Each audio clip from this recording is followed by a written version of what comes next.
Here goes Mifsud again. Referee plays the advantage. It's 4-on-2 here. Tab to Mifsud. It's his and Coventry second. And from one end of the pitch to the other, Coventry City go 2 up and are so close now to causing a real shock in this. The Maltese Messi in the house. You've got to be happy with a name like a nickname like that. When The Maltese Messi don't get much better, does it? Yeah. Nowhere near Better as than the Messi. Barnsley Bruiser. What would you rather be, the Maltese Messi or the David Beckham of Malta? None of both. Just want to be myself. What's more impressive, do you think? Maltese Messi. Yeah. So that's a football thing, innit? And I think you're probably better looking and better dressed Than both of them. yeah. Easily. I'm glad I didn't fetch I'm glad I didn't fetch my missus, because she'd have been, I love you like a rat. She really would. No, thanks for coming on, mate. Yeah. Appreciate it. I believe Thanks for the invite. I mean, it's you were back at Coventry, were you, this week? on Saturday after First 16 time in years. 16 years. Emotional? Very emotional. Very, very emotional. It was great. To be honest with you, I wasn't expecting such a warm welcome, you know? I mean, the fans, you know, everybody was happy to see me. It's like I re-signed again, you know? It was unbelievable. And the moment I stepped into that pitch, I got so emotional. I was getting like flashbacks from when I was there. It was great, you know, it was great. I'm so grateful for the invitation, you know? It's surreal. We had a lot of Coventry fans get in touch, didn't we? Yeah. Just to say how well you did for them. So you've obviously left a good, lasting impression. Yeah, I mean, I loved it there. You know, I felt at home. Since the very beginning, I signed them. I had such a warm welcome. The players really helped me fit in the team. The fans, they loved me from the first day I was there, from the get-go. That really helped me a lot. You know, even in my game. You know, football related. When you feel good and you feel at home and you feel wanted, you give your best. Were you a confidence player? Did you thrive off confidence? Yeah. I mean, of course, my level was nowhere near the big stars. You know, I mean, I came from a little island. You know, I started playing in the street. I was a nobody. You know, I used to play with a tennis ball in the streets on gravel, and then I managed to get where I got to. And yeah, I mean, that was one of my maybe strengths, that I was never scared of anyone, no matter how good or better he was, or the level he played in, or how many World Cups he won, or how many titles he had under his belt. In those 90 minutes, I always eased myself as everybody, you know, and that's maybe what helped me do what I did, you know. So what's the opportunity like growing up in Malta to get to any professional team in Europe or wherever? I mean, at my time, it was very hard, you know, because there was no facilities, no nothing. Nowadays, it's pretty much easier because there's social media, there's agents. But yes, development is growing. Hopefully, a lot of players will achieve their dream and play abroad as well, eh? So you actually said off air that you never used to play on grass. No, my time there was only one pitch that had grass, which was the National Stadium. I used to play on gravel, on stones. At a young age, I always had cuts here on the sides, and I sleep and I woke up the day after with the sheets stuck to my body, you know. Gravel burn. So yeah, it was hard times, you know. I mean, That's crazy, isn't it? The only grass pitch is the National Stadium. To be fair though, it does give you an excuse, doesn't it? Like, you know, the bobble one. Well, it's just a fucking pebble. It's just a brick. Of course I'm going to shank it. You know what I mean? Not actually my fault. But you know, as a player, you don't stay back from a tackle or something, you know. So you just do it, and you end up all like scratched, you know. And we talk about playing. We've talked about going to lower leagues for toughen up. That's toughening up. Get on gravel, man. Get in Brands Hatch. But I suppose growing up, if the National Stadium's the only one with a grass pitch, it must even make you even more determined that you want to make it to that level? Do you know what I mean? Well, just to play on grass. Just to play on turf. Yeah. I'm going to play there one day. I mean, at the time when I was young, there was only one grass pitch. Now we have all artificial grounds, you know. We have 2 grass pitches, and so facilities have grown and changed. But yes, I mean, me personally, since I was very young, I always wanted to play in England, for example. I have an interview at 7 that they asked me, where you want to play in England? Where you want to play when you grow up? I said, I want to be a professional football player playing in England at 7. So it was always a dream I wanted to follow, you know, and achieve, you know, no matter what. If it's gravel, if it's grass, nothing was going to get in the way, you know. Who did you support? Well, I supported Man Utd when I was young. I used to like them, not support them, you know. And Brazil. I used to like Brazil. Brazil? Yeah. I used to like Romario. He gave me an inspiration. And another player which gave me inspiration was Gianfranco Zola. Because he was like my style, my statue, you know? Yeah, 4'4" as well, yeah? Yeah. So do you know when you had this interview at 7, saying I want to play in England, is that really just a pipe dream? Is it that far away that it's like people are listening to this and thinking, it's fucking no chance? I mean, I believe if you really want something and you work hard for it, you'll achieve it, no matter what. If it's into football, if it's to other things. I remember myself at 5, 6, 7, sleeping with a football and my football boots always clean. That's how I was. So Slept with your boots? Yeah, I used to sleep with my boots and the football. That's how I was. That's how much I loved the game, you know? And yeah, I mean, it was a dream, and I was going to do everything to achieve it, you know? So you know your first club in Malta. What kind of is it a stadium? Is there a crowd? Just no. At the time it was gravel, but then when I was young, it was the first actually artificial grass pitch that they made, and we were lucky at the time that we had an artificial grass. And still bad for a slide and tackle, or that artificial stuff. Yeah, it's a notch up. You'll enjoy it when it rains because it slides off. You would just slide further. So that was it. We had no stands, no stadium, no nothing, you know. It was just a pitch, and that's it, pretty much. I mean, you got 60 goals in 80 games. Yeah. So how'd you go from there to Kaiserslautern in Germany? What was the transition? Well, when I was young at that age, I was 16 when I scored those goals with Slima. Then I was already in the national team, the A team. And the coach believed in me, and I was playing from the start. And there was Andreas Bremer, which came to see 2 players on the opponent side. And apparently he liked me, you know, and that was it. I mean, there was a contact because my ex-coach was German as well. So it was easy to contact me. And yes, through that, a deal was done with my ex-club. And I ended up in the Bundesliga. What was the fee? What did they pay for you? I don't remember. I mean, it was between them, you know.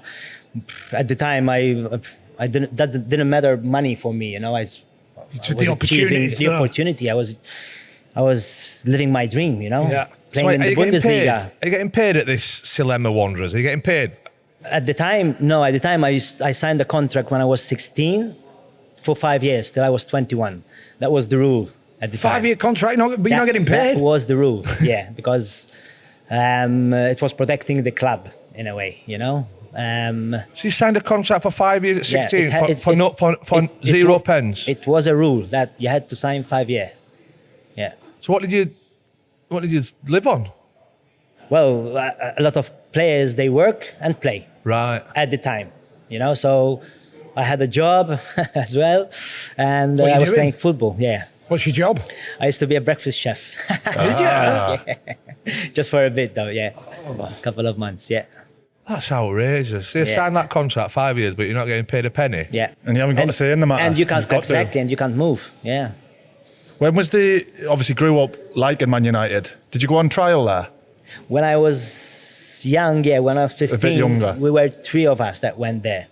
We had a trial of 15 days, which was amazing. You know, I mean, we were with the likes of Scholes, David Beckham, you know, Keane, you know, all the big names, you know. Was it at the cliff? The cliff Yes, trip? Yeah. yes. And that must have been mind blowing. mind blowing. That was like from where you I was like awake, but at the same time asleep, living the Dreaming. dream. You know, I mean, even just being next to these kind of players as a kid, it's mind blowing. And I still have a ball like signed from all of them, and that what gave me also a big inspiration to really achieve my dream, because I wanted to be like David Beckham, like Paul Scholes.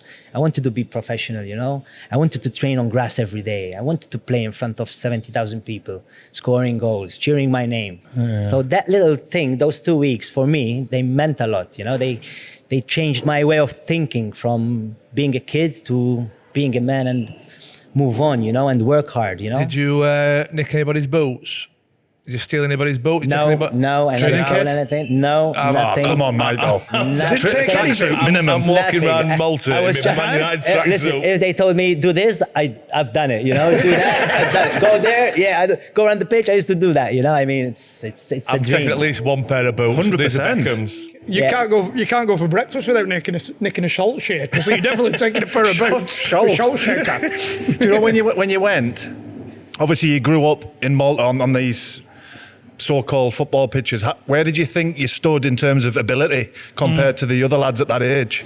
I think when I moved abroad, when I went to Germany, there I learned a lot. I learned so much. I mean, my teammates were Miroslav Klose. I mean, he's a World Cup winner, top scorer of the World Cup, you know, superstar, Mario Basler, Djorkaeff, you know, another World Cup winner, Sforza, but all the big names, you know. What was it like language barrier-wise? I had no clue what anyone was saying. I didn't know even a single word in German. That was so hard for me, you know. But as I said before, it's all a matter how you badly really want it, you know. I mean, I'm an average guy, you know. I didn't go to Harvard or anything like that, you know. But I wanted it so badly that I learned German on my own in 3 months. Speaking, talking, and reading in 3 months, and I'm fluent now. You know, that's how badly I really wanted it. But going back to what I learned, I mean, for example, from Miroslav Klose, I learned so much from him. I mean, he's football heritage, isn't he? Close, and he was there at the same time. Yes. I was his sub. You know, he coming out and me going inside. I mean, it was mind blowing for me. You know, especially from playing in a stadium where there is only like 2,000-3,000 people watching to 60,000 people watching. You know, you can't even hear your teammate calling you. It was mind blowing. You know, it was. The excitement from you personally when you heard that they were interested, like you said, it is from what you've told us. Were you playing before that? I mean, you're waiting. I imagine you're constantly waiting for that golden ticket. And when that phone call comes, yep, they're interested. Oh yeah, man. I mean, in terms of your family and everything, they must have been. This is life changing. Yes, it was. I mean, I think I hardly slept just thinking about it, you know. And my parents, they gave me a lot. You know, they did a lot of sacrifices for me. Did they have a lot to give? To even go abroad, not much. No, we were just a normal family. You know, I mean, when I was young and I used to travel a lot because of football, my parents did sell some furniture because they couldn't afford it that much. Yeah, it was. So they sold furniture to give money to support you traveling to. Yeah. You mustn't have been cooking enough eggs in that kitchen. We had somebody ask about Eric Gerrits. Eric Gerrits. It says he's a well-renowned manager, but I've never heard of him. Have you? He's German. No, he's Belgian. He's for me, I respect him so much. He gave me the opportunity, you know. He believed so much in me, and there wasn't names with him, you know. If you perform in training, you play, you know. And he believed in me. I played a lot of minutes under his belt, you know, when he was there, and he used to talk to me, even one-to-one, you know.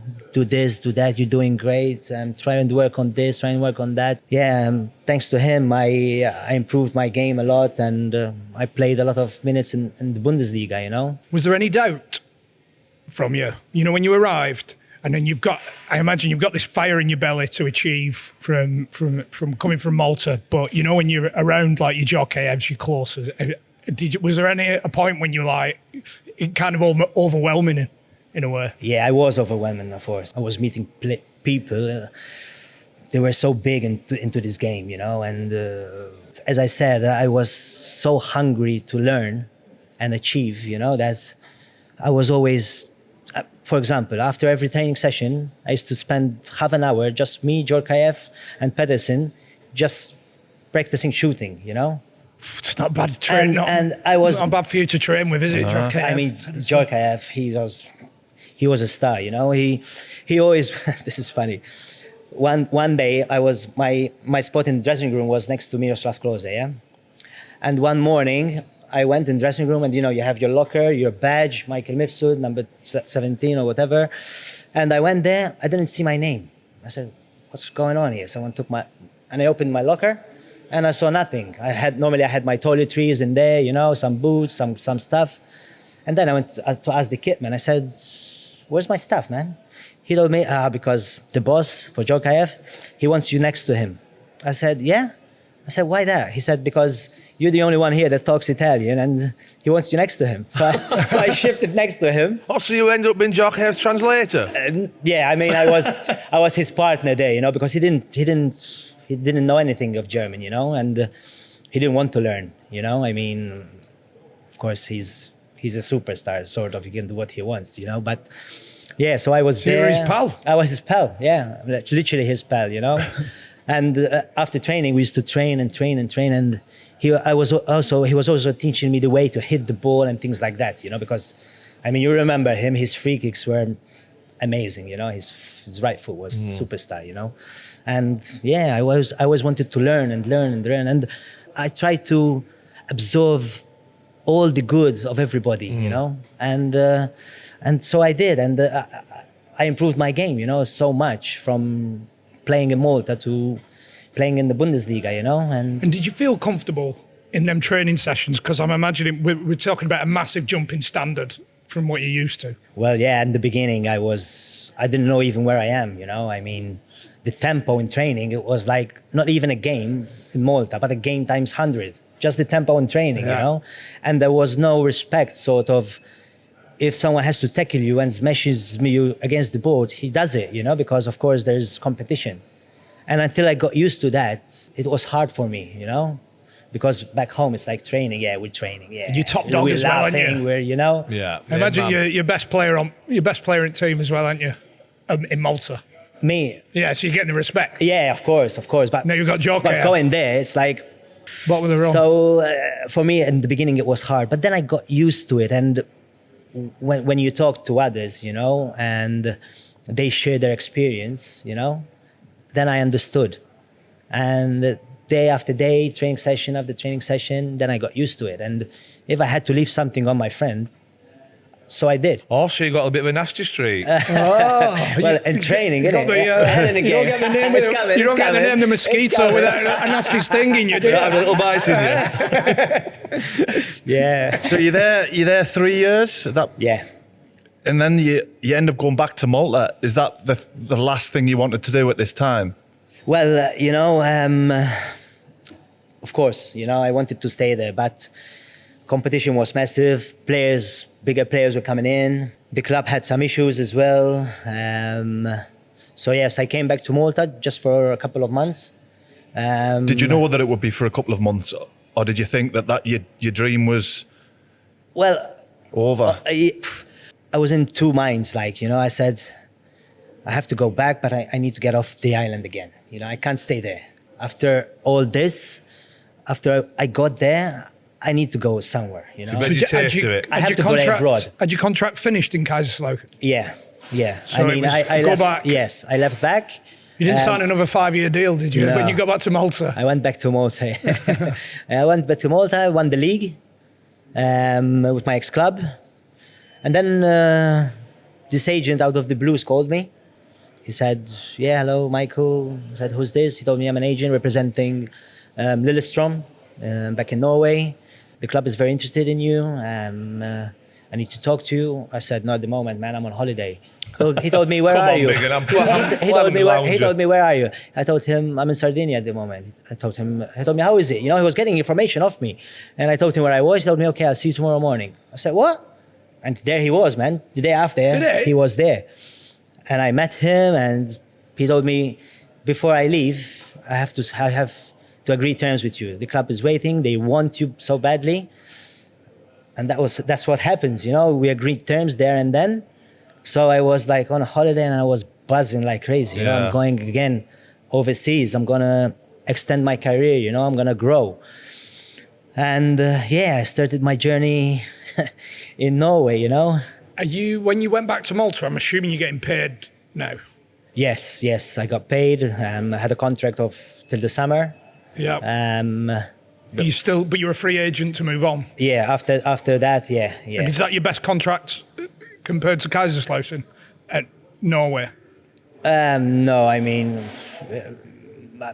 my contracts weren't massive. You know, my contracts were better than Malta, but they weren't massive. You know, where I'm just going, it's just another opportunity. Yes, no matter for what me, the contract is. It's another step forward. It's another window.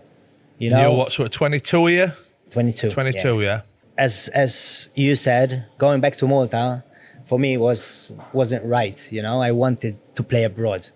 I wanted to do it. You know, and I went to Norway again.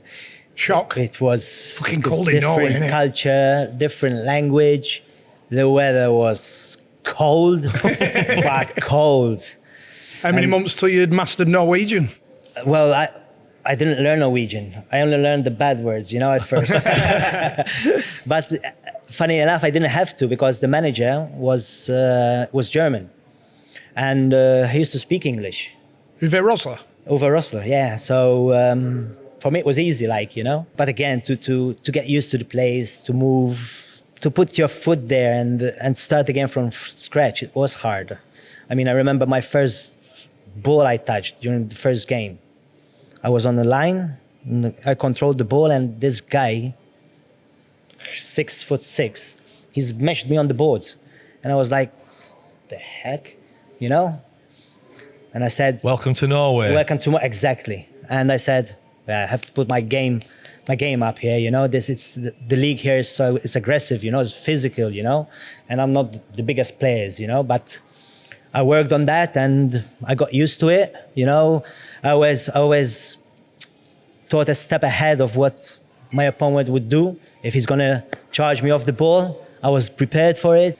I mean, at the first year, I also won the best foreigner of the league, which was great, you know. I was so happy. So you obviously hit the ground running then. You started well. Yeah. Your first season went well. Yeah, very well. Uwe Rosler helped me a lot, you know. I mean, was he good? Yeah, he was. I mean, he did. He told, because then I asked him, how did you got to know about me, like, you know? And he used to play for Kaiserslautern, and he still had friends there. And he asked Kaiserslautern, the people around the club and the people in the club, about me. And apparently they spoke very highly of me, outside the pitch and on the pitch, which I liked a lot, you know, because it's always nice to hear these things. And yeah, so with him, I felt good. You know, when someone wants you, you feel good. You don't need to impress. You just need to be yourself and play your game, you know, and that's what I did. And the game there was like, it's very similar to the championship, you know. It's fast, physical, and with a lot of space in behind. So that's my game, you know. I love to go in behind. And I fitted right in, you know, and I had good players behind me that could play me the ball. And I did well. I scored a lot of goals and I was happy. Do you remember the first call that you got that said that somebody from England was interested? The first goal I scored? First call. Oh, yes. I had 3 clubs actually interested in me. There was Sheffield United, where I met the agent there. He came to watch me twice. We went out for dinner after that, and he loved me as a person and as a player, and all the technical stuff They liked me, they wanted me, but at the time Neil Warnock was the manager, and he calls the shots, no? And for him, I was too small. He didn't believe I could do it in the championship, you know? Did you ever sit down meeting with him? Not with Neil Warnock, with the agent, But you know? the word came back that he thinks you're too because small. he, of course, talked to my agent at the time, and I was disappointed in that, you know? But at the same time, that made me even stronger, you know? I wanted to prove a point. And after that, there was West Brom and Coventry City that were interested in me. Mickey Adams came all the way to watch me play, and I talked to him, and he told me his plans, you know, and everything, and that gave me a lot of courage, you know, and I was saying to myself, yeah, this is the time, man, this is the time. I've been dreaming about this thing since I was 7, you know, to play in England, you know. I went back to England, and I went to West Brom, but the manager there wanted me and Robbie Curran, because Robbie Curran used to play with me back in Norway. And he wanted us to go there for a trial of 2 weeks. And I already had a contract on the table from Cov, no? And I said to my representative, I said, no, I'm not going to stay. I mean, I have a contract already. And what if I get injured? I will lose everything. I don't want to lose my dream. And I moved on with Coventry. And I think it was the best decision I ever did, you know? I mean, when I went there, I felt at home, you know? I mean, the fans, they loved me, the club, the people behind the scenes, like the kit manager, the chef, everybody, you know, made me feel at home, you know? My teammates, you know? I just connected very fast, you know? I mean, the names of like Delia Debola, you know, J-Tab, Steve Hughes. I mean, I connected so well with them, you know? With Delia, I shared my experiences because he's a lovely guy. He's an amazing guy outside the pitch, you know? Honest answer, had you ever heard of Coventry? Yes, of course. Yeah. I mean, I remember they won their FA Cup. Oh, yeah. So, yeah, and especially when I got to know that they were interested, of course, Did you my research? interest increased, Google. you know? Yeah, exactly. Everybody's best friend. That. Was there a language issue, or could you speak? In English? Yeah, when you came over. No, I England. knew English because English is our second language, you know, back at home. So that I was fine with that, except the names of Kevin Kyle, where I couldn't understand a single word he used to say. I mean, that was hard for me, you know. And I was to tell him, "What are you saying, man? Speak in English, you know? What are you saying?" But yeah, rather than that, I was fine, you know. I mean, I understood English and I could speak, so that was okay, you know. It must have felt good as well that Mickey Adams is coming speaking to you direct, and he's coming watching you. Where you talked about Warnock then. He's talking through an agent. Oh, he's too smart. Like, you know that you're wanted by Mickey Adams. Yeah, I mean, he's such a gentleman, you know, and as you said, that filled me up with energy. Yeah, I came here because of him, you know. I mean, he was the reason I came to Coventry, you know. Although it started hard for me because when I signed for Cov, after a week, Mickey Adams got the sack. And that for me was you know, Yeah, you've got going off what I've just said, gutted. he wants you. I was gutted. Then, I was sad for him because, you know, he was the reason I came there, and me thinking in my head, oh no, I have to start everything from scratch. Who's the new manager coming in? Is he gonna like me? Me coming from a tiny island, you know, it's hard. Yeah. And Had you played a game yet? with him? No. That must have been tough. Then. No. He Because the new manager's coming in and you've been there a week. Yeah, a week. I mean, I was still getting used to everything, you know, getting used to names, to the team, to the dressing room, to the club, Culture. traveling, you know, roads, how to get there, how to get to training grounds. Yeah, but it says a lot. The way that you talk about Mickey Adams, the fact that you didn't even play a game for him, but he gave you that opportunity to come over and you speak about him with Yeah. I mean, for me, it's normal, you know. When somebody gives me something, you know, especially an opportunity like that to play into English football, it's automatically for me to give you back a lot, you know, as a thank you, you know. But unfortunately, I didn't have the time to do that because, of course, he wasn't there no more, you know. And then, Ian Dowie came in. Dowie. Yeah, Ian Dowie and Tim Flowers. They came in.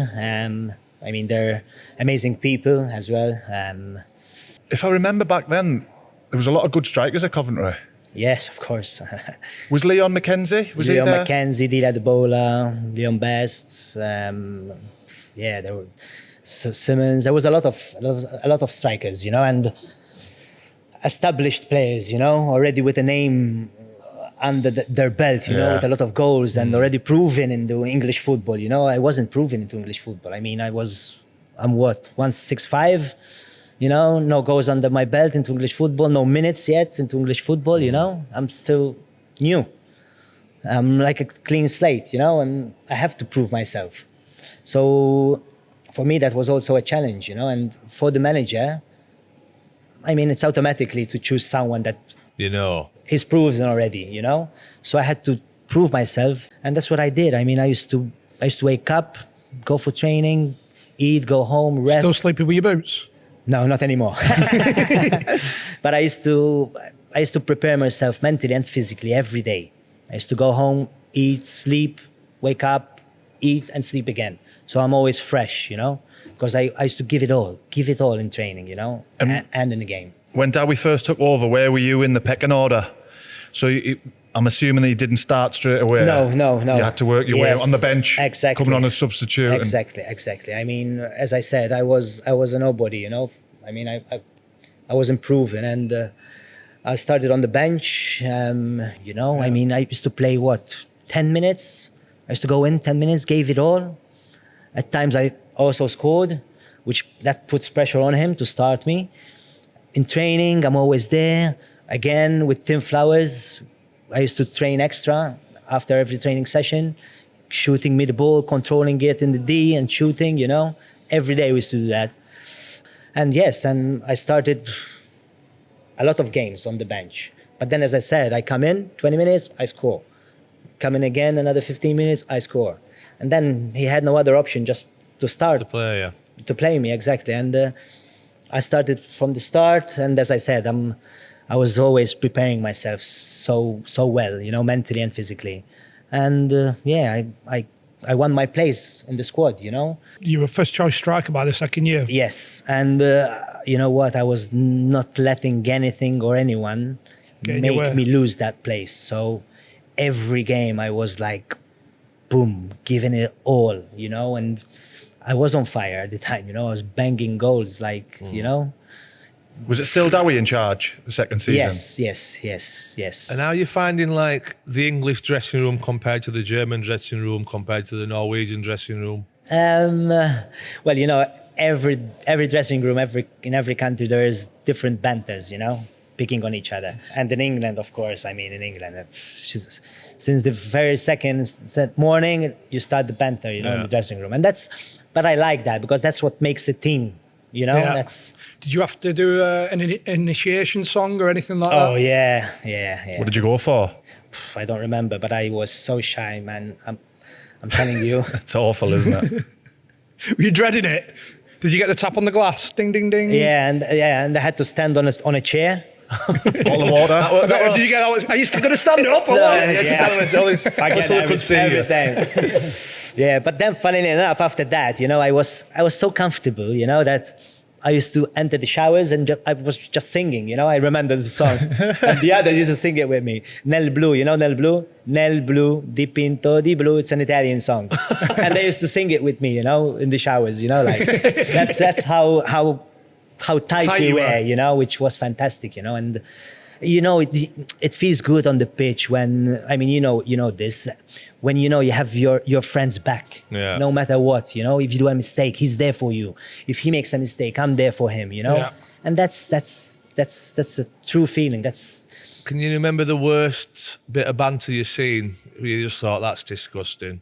Like we've had lads tell stories about an eye opener, shitting in people's wash bags and stuff like that. No, it wasn't that bad. Pissing on each other in showers. That is bad. Huh?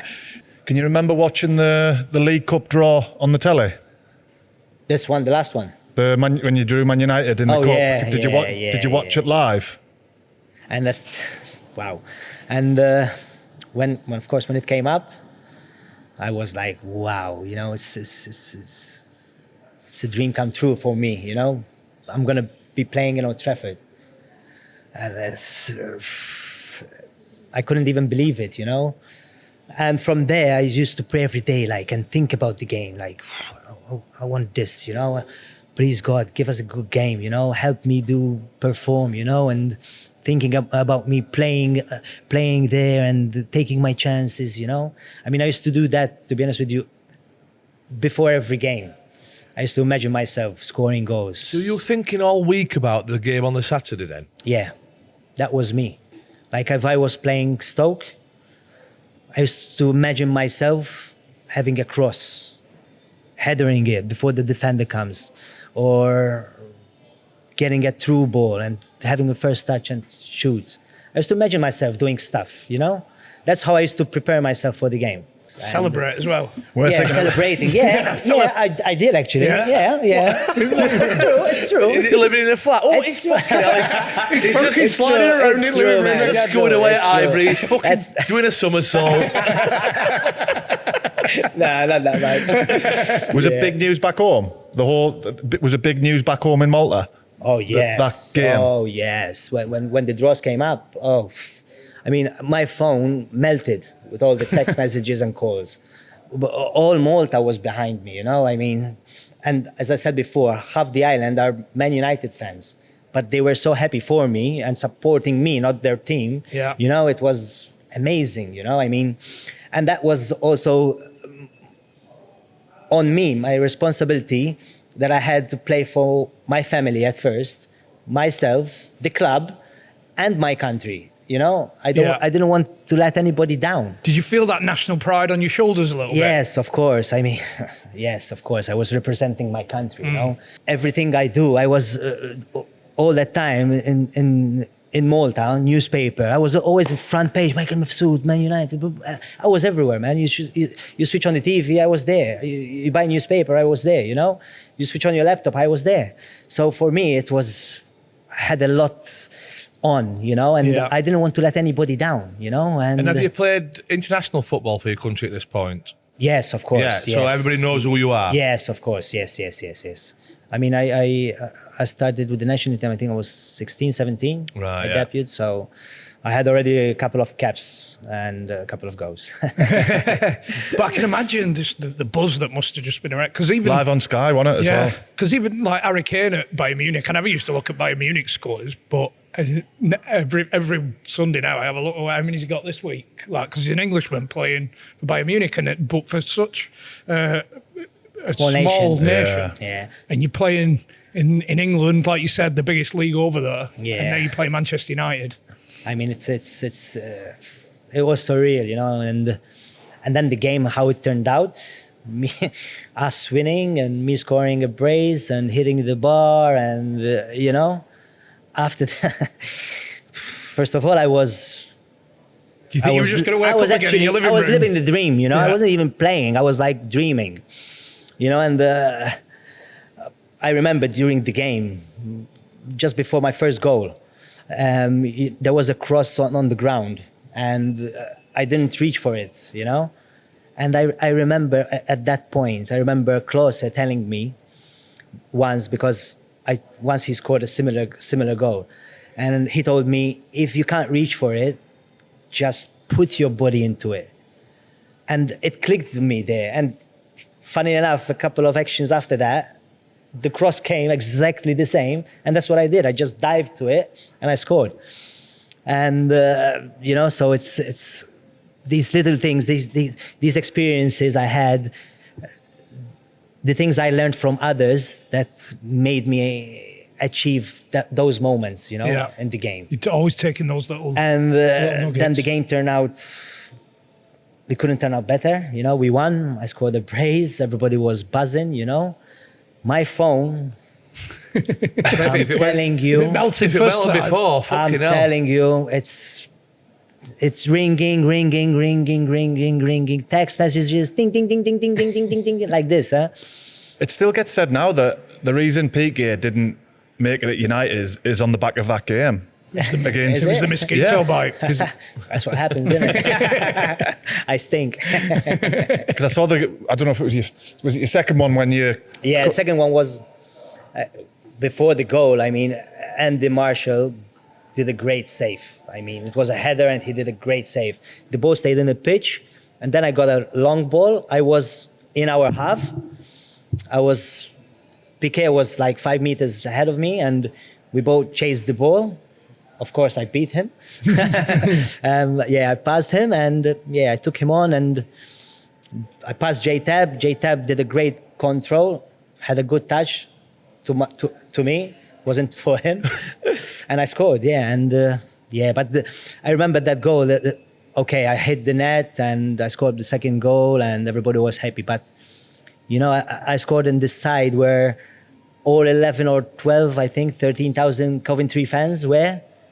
And me celebrating under them, it was amazing. Can you still remember that feeling? Yes, I remember the feeling. I remember there was the hatters, and there was one of them with the beard turning his scarf around, and my friends were there, It was amazing, It was good for me personally, for the club, and seeing all them fans, happy, thanking sort of them for being there, because they're always there, day in, day out, Yeah. And it was fantastic. Did your family come over?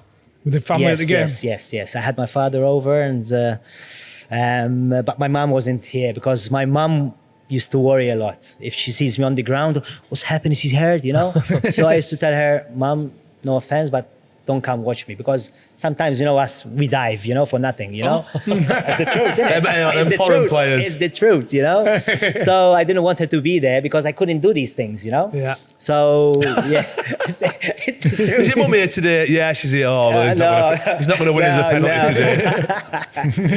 today. So it was good, it's. I will never forget that. Did you saw some of your friends in the crowd? Yeah. When you scored that goal? Yeah, there was some Maltese friends there. Yeah. I mean, my friend here, he was there. Can you actually remember the whole of the game, or is it just a blur now? No, I do remember it. Yeah. I do remember it. I mean, I remember me entering the stadium, going off the bus, entering the stadium saying, look where I am, man. It's... Did you not crawl up your own ass at all then? Pardon? Did you not crawl up your own ass? I think you're going to have to explain what you mean. What, like... Did you not shit your pants? No. Like think, fucking hell, what am I doing here? No. No, at all. Actually, I just wanted the game to start. Yeah. That's how buzzing I was, I wanted to go on the pitch. Come on, let's start. Let's do something, And, I mean, everybody was feeling it, I mean... The manager pumped us up so much, even Tim Flowers, I remember just before going out, he grabbed me like this and he told me, hey, Mike, I mean, you've been banging goals day in, day out, this is not different, Yeah, we're playing Old Trafford, we're playing Man Utd, but they're as much as good as you. You're as much as good as them, and, wow, hearing that from your manager, it filled me up, and it's the truth, And then Dowie saying his things, before the game, and everybody was pumped, Everybody wanted to do well. Everybody was there for each other, supporting each other, doing that extra run, doing that extra effort, And when you have a team like that, I mean, you get results, Did you get a shirt? No. No? No, just when the whistle blew, they ran straight in, man. They didn't. They didn't give us time to change shirt or to shake hands or whatever. I mean, of course they were rather have pissed. my own shirt though in that. I mean, that's what I did, and it's framed, Yeah. The goal, the shirt that you scored 2 goals in Old it's Trafford. with my sweat, and it's.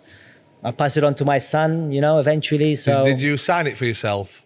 Pardon? Did you sign it for yourself? To Michael. To Michael. Best wishes. Best wishes. No, man.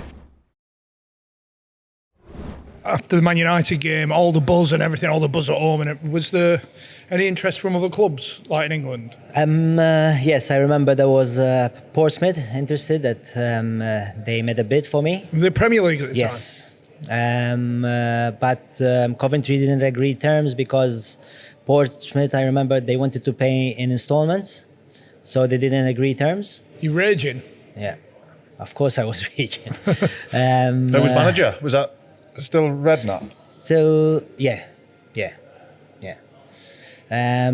So yeah, I was disappointed. It was my chance to go in the Prem. You not think about kicking off? I was under contract still. I know, but there's ways. I know you love Coventry, but you moved to the Premier League. You've got to try and make it happen. I think. Yes. If I could, I would.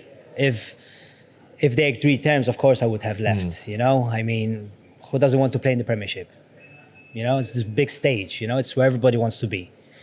But yeah, they didn't agree terms, so it didn't happen. So I lost the opportunity. I was raging, of course. I was angry. I was disappointed. And you started in your head thinking, scoring goals for Portsmouth. I'm going to score that header. No, that wasn't there yet. I wasn't there yet. I wasn't there flicks yet. it on. Like holding shirt photographs. No, I wasn't there yet. Would you do anything different looking back to make it happen? Do you wish you did, as John says, kick off? And maybe, yes. I mean, I would have loved to just taste a bit of the Premiership, Premier League. I mean, being so close and yet so far, and you have no control on it. And that's the worst part, because you have no control on it. If they don't agree, they don't agree. So you're stuck there, and you have to do your job still, and yeah, that's what I had to do. After the Man United game, the first time you went back to Malta, could you feel the difference? Oh my God. When I went back, the airport was packed, but literally packed. I couldn't go out.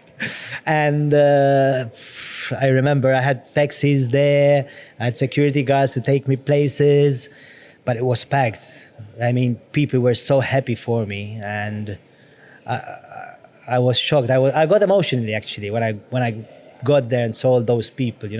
I could feel like a Beatle. It's.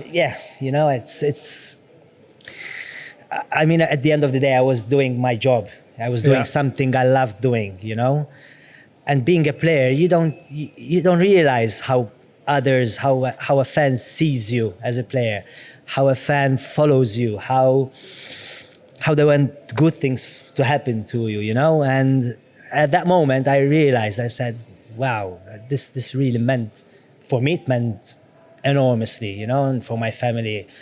But seeing all them people there, like thanking me and being happy for me, it felt surreal. It felt so good. You married at this time? Yeah. Oh, so you were... Yeah. So you couldn't make the most of that then? He's bad. We're all thinking it. We're all thinking it, aren't we? It's like, yeah. We're all fucking thinking it. We did have a couple of people ask about the elbow and how much of an effect that had on your Coventry career. Is it Hopkins? Carl Hopkins? Yeah. West Brom, yeah? Yeah. So did that affect your stay at Coventry? I don't think so. I mean... You get sent off? Was it after like 6 minutes I got or something? sent off. I mean, everybody does mistakes, Was it a bad one? Pardon? Was it a bad one? It was okay. I mean, it wasn't that bad. I did touch him a bit, but... Just him a bit? He dived a bit, Yeah. To be fair, his nose is still a bit like He did say, Carl, please good to see you again. Sorry about the elbow, bigger. Yeah, and what was funny about that, I mean, at the time we had no VAR, no nothing, And I just jumped and, I maybe put my elbow a bit up. But there was no decision taken. I think it took 10 minutes for the ref to come and send me off. And you know how he sent me off? There was this little TV inside the tunnel, and the fourth official went there, saw me on TV, and that's how he told the ref, and the ref came. And You're surely not allowed to do that. You shouldn't be allowed. First But VAR decision. So you were part of the first VAR decision. Exactly. And I still got the three-game ban, which it's unfair, because he should have sent me off there on the spot or let the game go, Yeah. Or some people might say, well, if you're guilty and they got to the right decision at the end, it's a good move for football. Hopkins is still on floor. Honest John, he's back. claret coming out of his nose. Nah, it wasn't. It wasn't listen, fair. It how was 10 can- minutes. Listen, how can a guy like me, 165, hurt a guy 6'6"? Come on. Oh, if you fucking hit me in Come face on. now, I'm sure you Come on. deserve it. I would even reach up to your nose. You would, do you? Let's try it. Go on, then. It's like a little rabbit punch to that. And then after that, I got a three-game ban. And I came, the next game I had to play was against West Brom, away at West Brom. And we won 4-1, I remember, and I scored 2 goals. How was your So reception? it was like my payback, you know? Did you get a bad reception from their Oh, fans? yeah, of course. I was like, booed all the time, you know? But then I scored and, you know Shut him up. how it is. Yeah. So Dowie obviously liked you. Yeah. Dowie gets sacked. Did you know much about Chris Coleman, who No. replaced him? No. I didn't know anything about him, you know? I mean, as you said, I was very liked by Dowie and his team, you know? They believed a lot in me, and they had their own philosophy, which was big striker, small striker, which worked brilliantly between me and Dida Debola. And then Coleman came, and I was pushed aside because he had a different philosophy. I think he didn't like me as a player because my stature is small. I think he doesn't like small center forwards. He likes big guys. So I was pushed to play into midfield, which I never played in midfield, you know? Like on the As a wing? wing, yeah, we used to play 4-4-2. And I was playing on the wing, yeah? But I was defending like in our box and attacking in their box all the time. It's not something I do. It's not something I know. I'm a pure striker. I score goals. I do my runs in behind, you know? That's what I'm good at. But were you still more than happy to do it because you're still playing? Yes, because that's the way I was brought up. That's the way I was taught, that if the team needs you, you have to do it. Yeah. I mean, he couldn't put me on the bench. Of course not. I mean, I scored 17 goals up to then. You know, he couldn't just put me on the bench. But it's not my thing. You know, I wasn't comfortable playing there. Did you have a conversation with him? I did, but he said, it's where I need you, and I'm the manager, and you do what I say, sort of. So you know? basically, just shut the fuck up and play right way. And just play. Yeah, exactly. So I had no say in that, you know. But of course, I wasn't happy, you know. I mean, till the end of the season, I think I scored just another goal or 2, you know. And you'd scored 17 up to that point. up to there, I scored 17, and then from there onwards, I just scored a couple. But your mentality now has changed a little bit. I think is when you first arrived here, you're just buzzing to be in England, and now you're actually pissed off that you're in England, but you're not playing your own position. Well, I was angry, yes, of course. I mean, of course I was pissed. I mean, why change something that's working? But of course, I respect the manager because he has his own philosophy. He believes in certain things.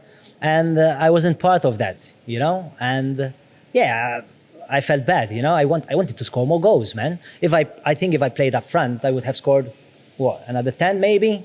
You know, and maybe I was runner-up that year for Player of the Year, or Club's Best Player of the Year. Yeah. So maybe if I played up front and scored more goals, I would have won that, you know? So it affected everything for me. Yeah, I wasn't happy. I think you know as well that when you said he couldn't drop us because I was top scorer, eventually it'll come out and Phasing. you're not a winger, so he's gonna bring a winger in. Drop your own performance. Exactly. So it's out of your hands there. You're not able to do what you're good at, and that's scoring goals. Exactly. So I was angry, you know, I wasn't happy, you know? And I mean, the season finished, you know, and I said, okay, I went home, I relaxed, you know, we had a good season, and I do my holiday, enjoy my family. I still train because I like to train when I'm on holiday, so when I come for pre-season, I'm already prepared and better than others, you know? And that's what I did. I trained back home really hard. I said, okay, let's forget that. Let's start from scratch with this new manager, and I take the challenge. Yeah, I'm gonna prove him that I can be better than others. You know, maybe I win my place back. And so I did. And then I think first couple of days I was there. They called me and they told me that they accepted a bid from Bristol City. And I was like, what? They told me, yeah, you have to go to Bristol. and I didn't want to go. I mean, I love Coventry. It's my second home. I had friends there. My wife was settled. My family was settled. I had my own house. I had everything sorted. Portsmouth is further than Bristol. Yeah, but it's different. You know. I know. I mean, I was okay. And I had to go to Bristol. Because if they accepted a bid, I had to go and check the place out. So I went there and I saw the place. I met the manager. Saw the club. We spoke for a bit. We spoke football, of course. I left, said thanks, I shook hands, thank you very much, like gentlemen do. But I wasn't feeling it, No, Gary Johnson said that he didn't feel you were committed to the move. Is that right? Yeah, because I didn't want to leave Coventry, So how did that conversation go? Is your body language and everything within those negotiations, like he doesn't want to be here? I mean, it wasn't about negotiations, because I left that department to the person responsible. I was there with respect to meet the manager, to talk about things, those things. But I wasn't feeling it, I was hurt. I mean, I was running and training hard to start the season, mentally prepared to start the season, to prove the manager that I can do it and I can win my place back. And then they tell you have to leave because they accepted a bid. So I was hurt inside, and these things, I've never passed through these things. I mean, I'm not like others, that they have all these experiences and they have people that they guide them through them. I was alone, and for me it was hard, And so I went there and I wasn't feeling it. And then I said, on the way back, I said to my representative, I said, "No, I'm not. It's not what I want. I'm not happy doing this. I'm hurt. I don't want to leave Coventry. I was happy there. Why do I have to go? I mean, and I have no say on this, In terms of contract situation, where were Bristol at with your Coventry contract? Were they offering much more money? Were they no, under? I think it's the same. The same money, same everything. Same everything. So, for me, it didn't make sense. I mean, didn't make sense to me. So. Did you turn them down then? Did you say it's off for me? I told on the way back. I told my representative. I told, I'm not feeling this. I don't want this. I don't want this. I don't want to leave. I'm not happy. So I turned them down. And then they put me to play a couple of games with the reserves, just to make me think twice and take the offer. But I stuck to my gut, and I was strong. I played with the reserves. I was scoring goals with the reserves. And then he put me back in. Then, I felt it was too toxic. I couldn't take it anymore. So I had to leave. And that's why I went to Barnsley. On loan? On loan, yeah, till the end of the season. And there I was welcomed. It's a family club. I loved it there. The manager was really nice with me. The fans were great. My teammates were amazing, And although I wasn't right in my head, because I couldn't let that go, what Coventry did to me, I didn't swallow it right well, Has your relationship with Coleman turned toxic as well on the back of you not leaving? Yeah, I mean, we hardly spoke. He's that kind of manager that he's nowhere near, like, for example, Dowie. Dowie comes, good morning, grabs you like this. How are you this morning? You okay? Let's do this, let's do that. Coleman isn't like that. He just comes in, boop, like that, does his thing, training, boom, back out. That's it. Well, from his point of view, he's been given the money for Eastwood and Morrison, probably with a view. The board have probably said we need to get Michael out. Exactly. That's how it was. They needed to cash in for the expense they already made. Yeah. So from your point of view, you're thinking, I might be better off just go. Exactly, and I was the only player that could have got the club some money at that point, And from your perspective as well, you've just come second in Player of the Season the year before. Yeah. Forming as a striker, scoring goals. So imagine me, starting from zero, Yeah. being a nobody, coming from a tiny island, a small family, a very basic family, struggling all the way up to get where I was with Coventry, to achieve what I achieved with Coventry. And then that happened to me. I felt that at heart, I couldn't accept it, Went to Barnsley, and then after Barnsley, again, I wasn't right. My mind wasn't there, I had to go home. I went home. I wanted to be next to my loved ones, Your contract finished now at Coventry? Yes. And what age are you here then? Sort of 27, 28-ish? Yeah, 28. So I was at my peak, And I needed to go back home. I wanted to be with my loved ones. I wanted closure, And I did quite a long time without a club after that. Right, 7 months, you didn't. Yeah. Were you not playing No. at all? I was playing with the national team. Are you struggling? No. Like, you've got, but I mean, like, has it really affected you, like mentally? Yes, that the did. Coventry thing? Yes, I didn't want to play for no club. I just wanted to be left alone. But I wanted to play for my country because I love playing for my country. I love representing my country. For me, playing for your country is the highest achievement anyone can achieve, yeah? And I was lucky enough that the manager at the time understood me. I mean, I was training every day on my own, twice a day, training with the national team. I was fitter than anyone there playing for a club and for the national team. He was playing me and me still scoring goals. So it was working out. But yes, I didn't want to play with any club. Did you had offers? Yeah, loads, from overseas, big clubs, big countries, but I was too hurt. I didn't want it. I didn't want it.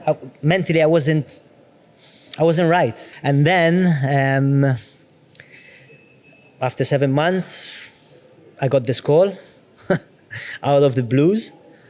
Told me, hello, Mifsud. I said, yeah. He told me, how are you? How are you doing? Are you playing? How's your fitness level?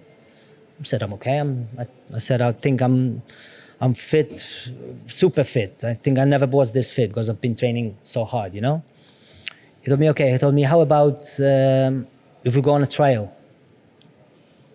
I said, what do you mean? He told me, I have a Premiership club for you that is interested in you. At that point, I was like shaking. I told him, yeah, sure, let's go. Where? He told me Portsmouth. I said, yeah. He told me, ready? I said, yeah, let's go now. Let's go. I was, my energy, my mindset went the other way around now. It flipped from not wanting a club, from, yeah, let's go. I want to be there. Come on, it's my chance. This is it. I've been passing through hell and something good turned out, I wanted it to work. And the day after, this was on a Saturday. On Sunday, we left. I flew to Portsmouth, met the agent, talked to him. On Monday, I trained. It was fantastic. I mean, just being there, I was blessed, man. I was dreaming. I was happiest I could be, So still Redknapp? Yes. No, it was... Tony Adams? No, Avram Grant.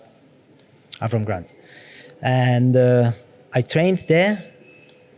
And there was, of course, huge players, I used to watch them play on TV, in the Prem, and me wanted to be there, blah, blah, blah.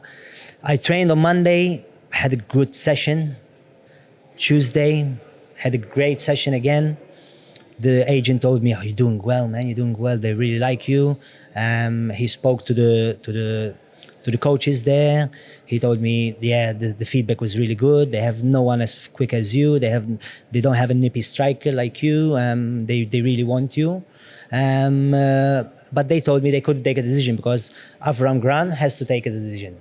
And they said that he's coming because he was in Israel on holiday or personal reasons. And he was there. He was coming back on Wednesday. So I said, yeah, cool, man, cool. I'm just doing my thing and it's going to work out.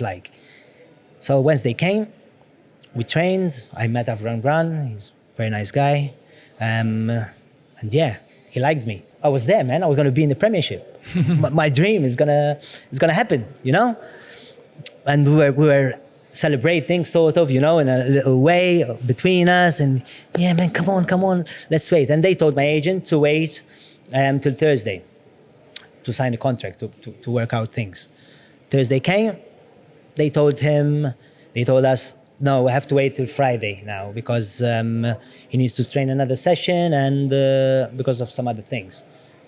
And we said, all right, man, let's wait another day, you know? I mean, everybody wanted me. Avram Grant wants me.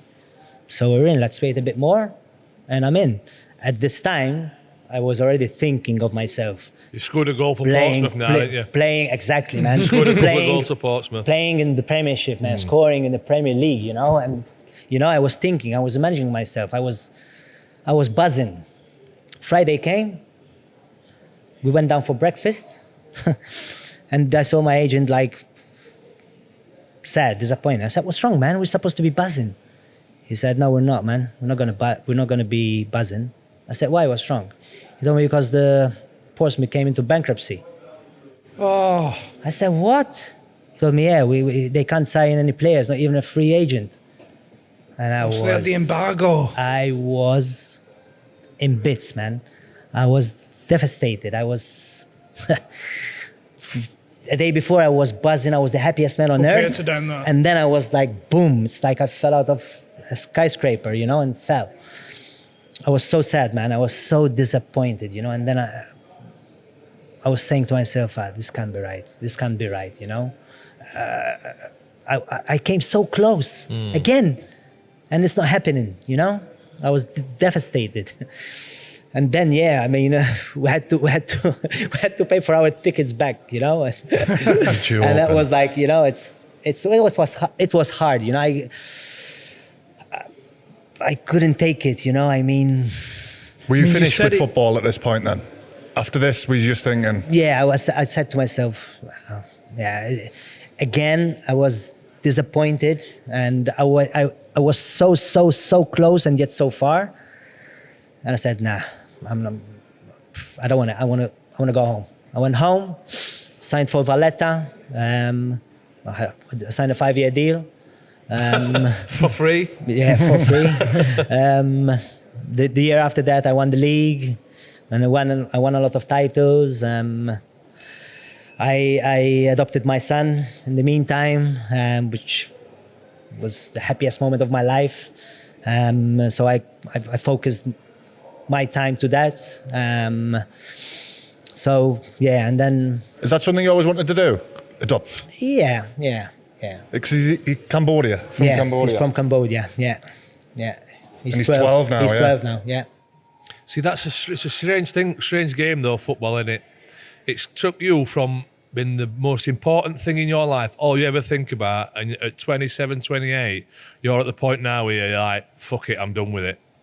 That's Yeah. like the roller coaster that you can go Yeah, on in your yeah. career, and what And- people probably don't really understand. No, they don't. And they don't know how hard it is for someone like me to get there, to be there, to scoring goals, to win your place in the team, to get respect from everyone. It's very hard. Yeah. It's very hard. Do you know when you Like look you back? When you look back, did the reality match up with the dreams? You know, when you were back in Malta as a 10, 11, 12, you had the game against United, but then you also had the other side of it at Coventry. How do you look back on how it played out? I mean, I did achieve my dream, of course. I mean, playing abroad, playing professional football, playing in the Bundesliga with big name players, putting a stamp everywhere I was. Still have respect from all the places I've been, which for me is the nicest thing ever, you know? I mean, just last Saturday, I was invited at Coventry as a matchday guest after 16 years. And it's like I have just signed, you know? Yeah. It's the people there were so happy, so respectful, you know? And I get goosebumps, you know? For me, it gives me so much joy seeing all that respect after all these years, you know?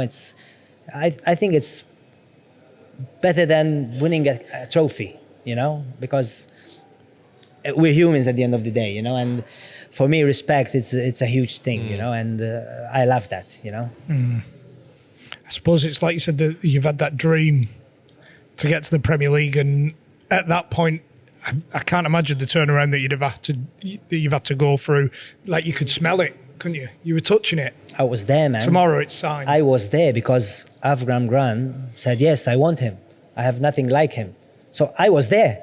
And it's out of your hands. I was like... There's nothing you could have done any different. Any different, no. And you talk about winning the leagues in Malta and what. Did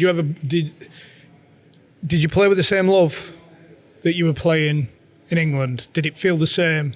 Of course, it didn't feel the same because back home it's completely different stage. I mean, in England it's professional. Stadium, dressing rooms, everything professional. But personally, facilities. I mean, yes, because I love the game, and yes, I want to bang goals in, and yes, I want to win titles.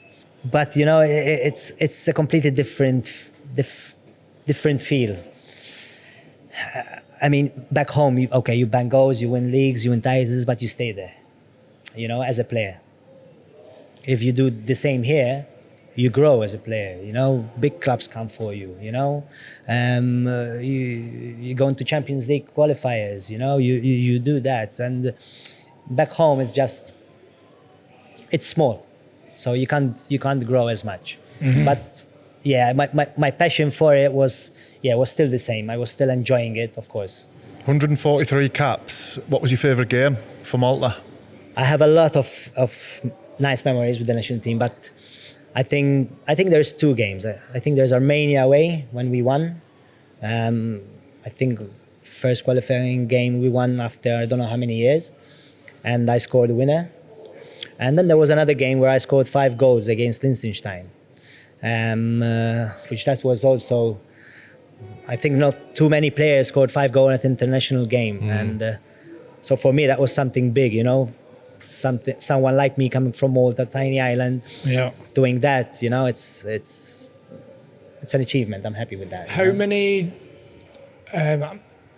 let's just say, for instance, like Euro 2008 qualifier that you said, I think it was the first competitive victory since 1982. How many other pros were in the team? There was a couple. Yeah, there was maybe 5 of us that were pros. And how many playing? Are everybody playing outside of Malta? No, not everybody. No. Just I think 3 of us. Right. The rest, they were just local. They were local. Do you, if we move on from it, do you regret not going to Bristol City? So even if stuff had not worked out there, you might have nicked another 2, 3, 4 years in England. Maybe, but I don't know what would have happened. So I can't really answer that because if I knew if something good would have turned out after that, of course I would have gone. But at that moment in time, I was so happy where I was. I felt good where I was at Coventry. My family was happy. I was happy. I had my house. We had places where to go and eat. It was nice. Settled. I was settled. Were you made out to be greedy? Pardon? Were you made out to be greedy? Because when things like this happen, where a player turns someone down, it normally gets out that they wanted too much money. Fans. For me, for me, it wasn't. The truth gets twisted. Exactly. For me, it wasn't about money. Everybody has his own opinion. Nobody knows the story, and that's why I'm here talking about it, because they only heard one side of it. After all these years, I never spoke up. For me, it was about doing the right move, changing where I was to something better, and as we said before, for me, it was going to change nothing, what was going to change me being not me, because if I left Coventry, I wasn't happy, I wasn't feeling it, so. I think where I was going with that, about being greedy and stuff, I'm not sure how comfortable you are speaking about, but I know you used to send the money back for your family. Yes, of course. I was helping my family out all the time, and that's what family do, Exactly, my parents did a lot for me. and sacrificed a lot for me just to be there, and that was my time to give back, but again, it wasn't about the money. I mean, if it was about the money, when I was in Malta without a club, I would have just taken those opportunities because I had big clubs and big deals on the table. But I wasn't feeling it. I wasn't there mentally. I didn't want it. I didn't want it. So it wasn't about the money or playing in big leagues at the time, because I was so hurt and that I didn't want any of it, I mean, if it was before some big club came for me, of course I would have taken it, But at that point, I was too hurt. I didn't want it. You run with a lot of passion and a lot of you've mentioned the word respect a lot of the time. Loyalty and loyalty. Yeah. And the way that football is that we talk about in this country, where it's cutthroat. Mm-hmm. Do you think that had a big effect in terms of understanding? Agreed. Yes, 100%. As I said before, I gave it all. I did loads of sacrifices, loads. And I also said that I wanted to give back to Mickey Adams because he was the guy that got me here. And I regret not giving back to him, So I gave it all. I gave everything. And then the way I was treated, it hurt me deeply, I couldn't accept it, Why is this happening? Why me? Why me? I mean, I was flying, months back, Yeah. Why do this to me, And then the season finished. I prepared myself well for the new season. I said, I'm going to take the challenge. I'm going to prove him wrong. I'm going to win my place back. And then after 2 days, they come and tell me I have to leave. So imagine that. One hit after the other. It hurt too much. I think you're right though about the culture, because it's happened with me and you, where managers have come in and they've said, you're not for us, and we're comfortable with that and we'll move on. But with you, it seems more deep lying that you've give that much to something, you expect it back. Yeah, and it's a cultural upbringing thing. Like for some people in the English game, you haven't got the mental strength or stuff like that to move on. But then it's a completely different ideology that I feel like you've been brought up with. Yes. And to look at things differently, like you said, respect and loyalty and family. Yes, and as I said before, I came from nothing. I was nothing. So I started literally from zero. And I managed to get myself there.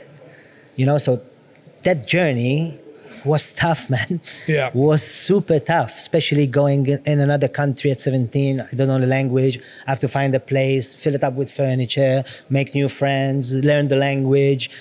I just got my license.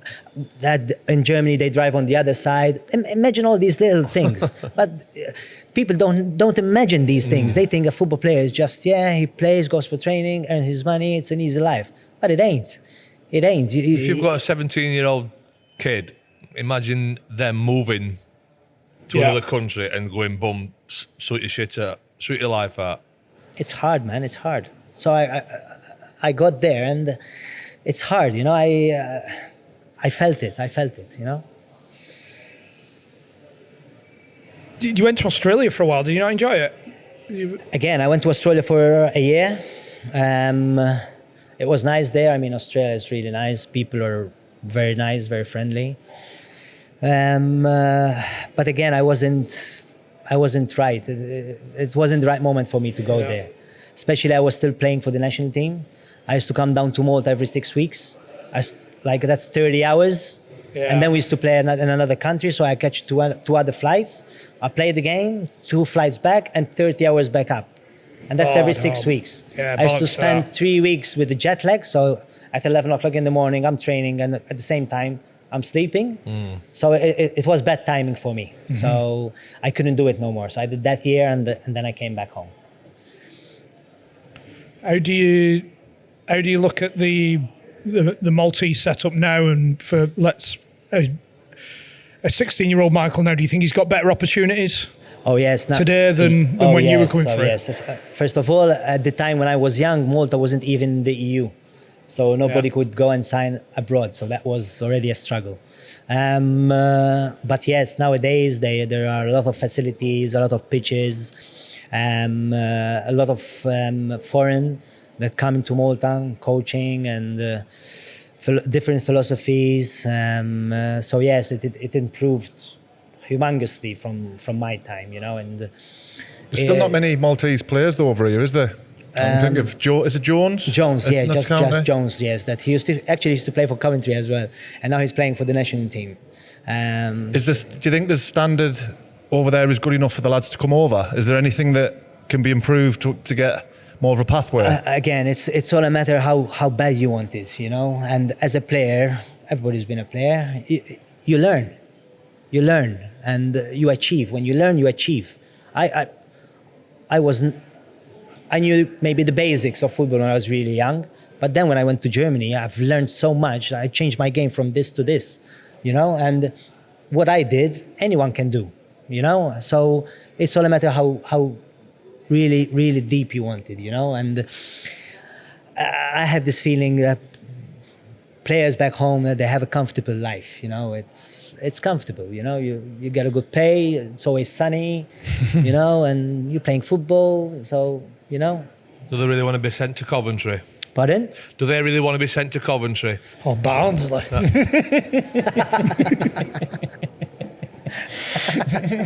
Prick.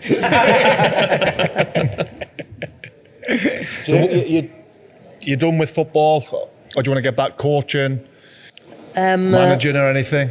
Honestly speaking, at the moment, I'm just enjoying my son as much as I can, and I'm loving it. I love him to bits, But I would like to be an ambassador. Yes, sure, why not? I mean, it would be nice. Maybe a Coventry ambassador or something, or maybe coaching the forwards of somehow, Yeah, it would be nice. It would be nice giving something back as well, And it would be nice. To be fair, you should be running for fucking president of Malta. Yeah. Everybody loves you as much as what they do. You just fucking run the country. Fuck it. Are you still turning heads everywhere in Malta when you go for a coffee? I mean, yeah, we're small there, Everybody knows everybody. So yeah, of course. I mean, I'm like morning. Do you still wear your Coventry kit when you're in the coffee shops and stuff? No, it's in a frame, man. It's hanging on the wall. Walking around with boots on. Imagine that. It was great, that, mate. Absolutely brilliant. Thank you very much. Really Thank enjoyed you guys listening for to the inviting story. me. Thanks for coming amazing on. meeting you all. Thanks so much. Brilliant, man. Cheers. Cheers. Good luck, Thank mate. you. Thank you. Thank you.